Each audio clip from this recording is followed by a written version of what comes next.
ভারত ইস্যুতে বাংলাদেশকে এমন অবস্থান নিতে দেখা যায়নি নিকট অতীতে। দীর্ঘদিনের প্রথা ভেঙে দুই দেশের মধ্যে চলছে কূটনৈতিক লড়াই। দুই দেশের পররাষ্ট্র মন্ত্রণালয়ের মধ্যে হয়েছে কড়া বিবৃতি বিনিময়। এর মাধ্যমে অনড় অবস্থানের বার্তা দিচ্ছে বাংলাদেশ। ভারত তার প্রথাগত প্রভাব বজায় রাখতে মরিয়া, তবে এর জবাবে চোখে চোখ রেখে কথা বলছে বাংলাদেশ। দিল্লির বয়ানের বিপরীতে পাল্টা যুক্তি দিয়ে নিজস্ব অবস্থান নিচ্ছে ঢাকা। ঢাকা এখন আর কেবল প্রতিক্রিয়া দিচ্ছে না, বরং নিজস্ব শর্তে নেতৃত্ব দিচ্ছে নতুন আত্মমর্যাদা সম্পন্ন কূটনৈতিক লড়াইয়ের। আমরা যেটা দেখছি যে আমরা এখনো ভরসা রাখছি।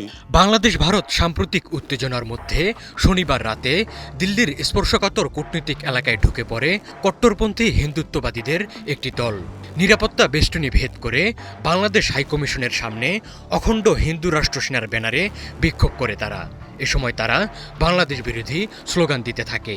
এমনকি ভারতে নিযুক্ত বাংলাদেশের হাইকমিশনার এম রিয়াজ হামিদুল্লাহকে হুমকিও দেওয়া হয় বলে খবর পাওয়া গেছে।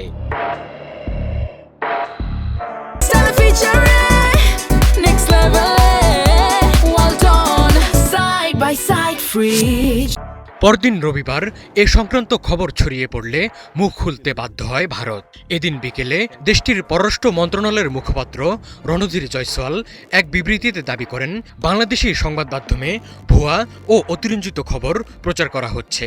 তার দাবি, নয়াদিল্লির বাংলাদেশ হাইকমিশনের সামনে ২০ থেকে ২৫ জন যুবক জড়ো হয়েছিলেন। তারা ময়মনসিংহে দীপু হত্যাকাণ্ডের বিরুদ্ধে প্রতিবাদ জানান এবং স্লোগান দেন। দূতাবাসে জোর করে প্রবেশের কোনো চেষ্টা করা হয়নি বলে দাবি করেন জয়সওয়াল। এছাড়া বাংলাদেশে সংখ্যালঘুদের উপর আক্রমণ করা হচ্ছে বলে অভিযোগ তোলে ভারত। ভারতের এই ব্যাখ্যা মেনে নিচ্ছে না বাংলাদেশ। রণধীর জয়সওয়ালের বক্তব্য খারিজ করে দিয়েছেন বাংলাদেশের অন্তর্বর্তী সরকারের পররাষ্ট্র উপদেষ্টা মোহাম্মদ তৌহিদ হোসেন। দিল্লিতে বাংলাদেশ হাইকমিশনের সামনে বিক্ষোভের ঘটনাকে ভারত সরকার সরলীকরণ করছে বলে সাফ জানিয়ে দিয়েছে ঢাকা। ২০ থেকে ২৫ জনের একটি দল কিভাবে একটি সংবেদনশীল এলাকায় প্রবেশ করতে পারল তা নিয়ে প্রশ্ন তোলেন উপদেষ্টা তৌহিদ হোসেন। তার মতে, স্বাভাবিক পরিস্থিতিতে অনুমতি ছাড়া সেখানে পৌঁছাতে পারার কথা না। এছাড়া ময়মনসিংহে দীপু হত্যাকাণ্ডের সঙ্গে সংখ্যালঘু নিপীড়নের কোনো সম্পর্ক নেই বলে জানান তৌহিদ হোসেন। ভারতের প্রতিক্রিয়ার জবাবে একটি বিবৃতিও জারি করে ঢাকার পররাষ্ট্র মন্ত্রণালয়। তিনি বাংলাদেশের নাগরিক যাকে হত্যা করা হয়েছে। ভারতীয় আধিপত্যবাদ বিরোধী সংগঠক শরীফ ওসমান হাদিকে হত্যার পর বাংলাদেশে ছড়িয়ে পড়েছে ভারত বিরোধী জনরোষ। চাউর আছে, হাদির সন্দেহভাজন খুনিরা সীমান্ত পাড়ি দিয়ে ভারতে পালিয়েছে।